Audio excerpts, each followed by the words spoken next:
can work with other people, man. You don't have to. See, one thing I done learned about different people, man, is this. People always want to see you do good, but they'll never want to see you do better than them. Always, always. You know what I'm saying? It's up to you. It's really up to you. So I got tired of using everything as a crutch. And then I just started pushing forward. I had somebody tell me one time that the difference in a person that dreams of $1 million deals and the person that actually makes $1 million deals is execution. Some dudes don't go and actually execute. Like all of the good music that you got, what would it be if you didn't execute it? Put it on wax, put it out there for people to say, yeah, you got some fire shit. You know what I'm saying? It would just be sitting there, right? So just with that being said, I just want people to understand, man, like what type of journey this is, but you just gotta stay focused because everybody's journey different. My man's story, come on. Let y'all know what my man's style's been up to, you know. I'm gonna show you how you can make it from the bottom to the top, you know what I mean? Legally. I mean, my man been going through some legal issues. That's why he's not here right now, you know. He actually got a warrant on him, so. But we're gonna get you right. We're gonna give you a brief rundown of the establishment located out here out PTC, you know. And welcome to Cee Cees Southern Cuisine. Let's go. As y'all can see, y'all might remember this. You know, this used to be what was the name of this again? Sweet Teas. This used to be Sweet Teas. So as you can see, everything has been redesigned. We got a new bar back here. This is gonna be the V bar. You know what I mean? Everything is looking real good. Different color scheme. As you can see, my man pretty much built everything here. The rollbacks and everything.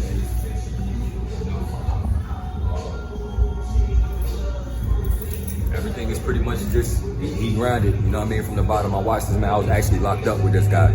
So I really feel his story, I understand his story. So for me being a convicted felon, seeing a 2-time convicted felon do this, you know, anything is pretty much possible. We can make it happen. So I'm gonna take y'all over here. This is gonna be like a pretty much a little VIP area, you know. Got nice chairs, you know, comfortable. Got lights back here. Setup and everything, different color schemes. As you can see, like I said, my man pretty much designed everything himself.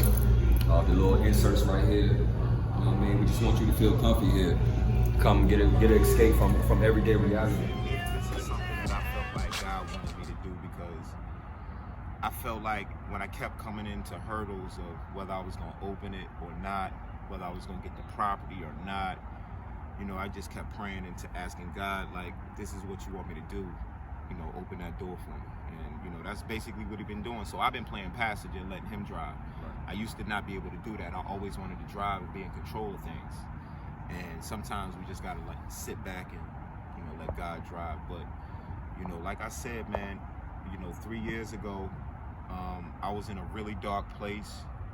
And I think I was just looking for a way out. I was hustling in the street just like anybody else. And I got caught up in the hype and the validity of the streets. Right.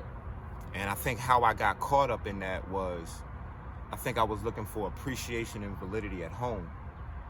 And there was so much discord at the time between me and my wife, I couldn't get that. Right. So I stayed out in the streets. Right. Sometimes as men, we stay out in the street because we're ashamed of what we lack in the house or at the crib, you know? And a lot of women don't get that. Like, you know, as men, some of us are, like, I was raised to take care of the family. You know, when you fall short of that, it's shameful. It's as a man. And it's just one of those things that you have to just stay focused. And, you know, I had, like I said, I had some discord in my marriage. You know, I cheated, she cheated, and, you know, but at the end of the day, sometimes, you know, God takes people out of your life and takes things out of your life to put new blessings in. So that's the only way that I could look at it. But at the end of the day, I did all of this so that I could put myself in a position to take care of my family, leave my kids something else other than debt and misery, leave them a legacy, leave them a way that they can stand on their feet out here after I'm gone. Because that's the only thing that I really care about at the end of the day. It's really about my boys. You know what I'm saying? You already know. You know what I'm saying? Like, I didn't, you know what I mean? I done did it all pretty much. So it's like, you know what I mean? I done been there and done that. So at this point right now, it's just really about making sure that Christian and Sebastian, they eat, their future is set, their college is set, and everybody is taken care of. So, you know, that's just what I want to be as a father, as a husband, as a human being, as a man. You know what I mean? At the end of the day, man, to make sure we got something for our generations and the past. Hey, we back at it, yo. Your boy Will Gates, you know what I mean? Here with my little homie Christian. He gonna let y'all, you know what I mean, know a little bit more behind the scenes about his dad restaurant. Ready to get your thing, little homie? I mean, like what's all on them? Let's talk about your dad and how he pretty much got everything started. You know what I mean? Like, how do you feel about the whole process of the restaurant opening up? I know you was there from the beginning to right now, so just give us a little insight of how y'all came up with it. You know what I mean? Yeah. Well, I'm gonna say it's definitely it took kind of a long and a bumpy road, right, throughout everything that's happened. You know, we've been at this probably for about 3, maybe 2 years. Right. It just came to a plan that we actually made it happen. You know, it came to us just having to be there every day, just working on it, and now we're about to open up in about the next couple of weeks. That's what's up. Now I know personally, I mean, I know your dad from being locked up and everything. You know, everybody passes, they pass. You know what I mean? But just to see him make it to his like a major accomplishment, just you know what I mean, in my eyes, especially seeing a peer able to do that. I mean, I know that's got to be major for you. How you feel about it? You know, he's a big, inspiration and motivation towards me. Yeah. Of course, that's my dad. Yeah. You know, just him accomplishing something as big as this. You know, not everyone can say, I got a restaurant. Right. I want to come over and eat. Right. Not everyone can say that. Right. My whole point of being married, obviously anybody, just Right. like, when you marry, you want to take care of your family. That's the first thing that you want to do. And you want to do whatever you can do to take care of your family. And sometimes it don't work out like that. It don't work out as easy as people think it should. Yeah. But, that was my whole purpose. My whole purpose was to try to level up so that I could take care of my family, so that my wife could stay home. She didn't have to worry about no bills. She didn't have to worry about my son. She didn't have to worry about missing time with the kids. Right. That was my responsibility. Well, obviously, man, I've been on probation since I was 18 years old. I signed a deal for a plea agreement so I could stay out of jail and go to college when I was in high school, and I shouldn't have. And that's how you get stuck, and then you get into the mentality. Every time you get out of jail or you get out of prison, you get into the mentality of, oh, I got to get back. Yep. I lost some time. I got to get back. I got to find it. You know what I'm saying? Catch up real quick. And it's not really that. We concentrate so much on trying to get the time that we lost, or trying to do what we, can to catch up. Yeah.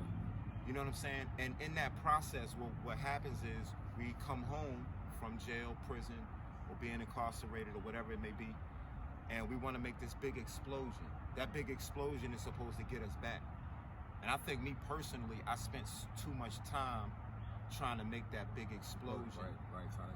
You know what I'm saying? Hell yeah. To catch up everything that I was doing before, when really all it was, I was just gonna have to sit, do exactly what I was gonna need to do, Bang it out. and execute.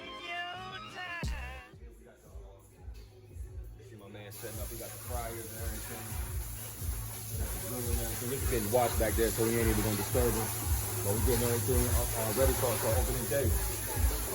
Got the pastries and everything.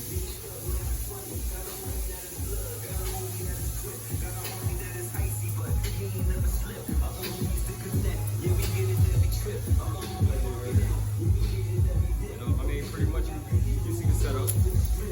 You see the vision. We're gonna take y'all back out here.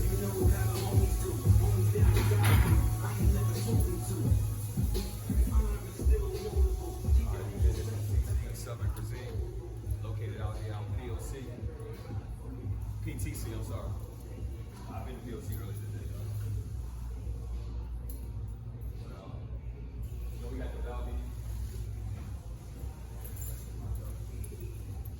So again, like I said, man, I done seen this guy, Brian, from the bottom, illegally, to transforming everything legally. You know what I mean? And he doing it. Like, he had inspiration for me. You know what I mean? Like I said, he was my celly, so I already know how everything is.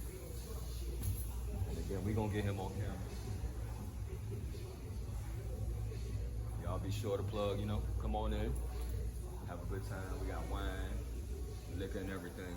We at Cee Cees Cuisine. We located out PTC. You know, it is what it is.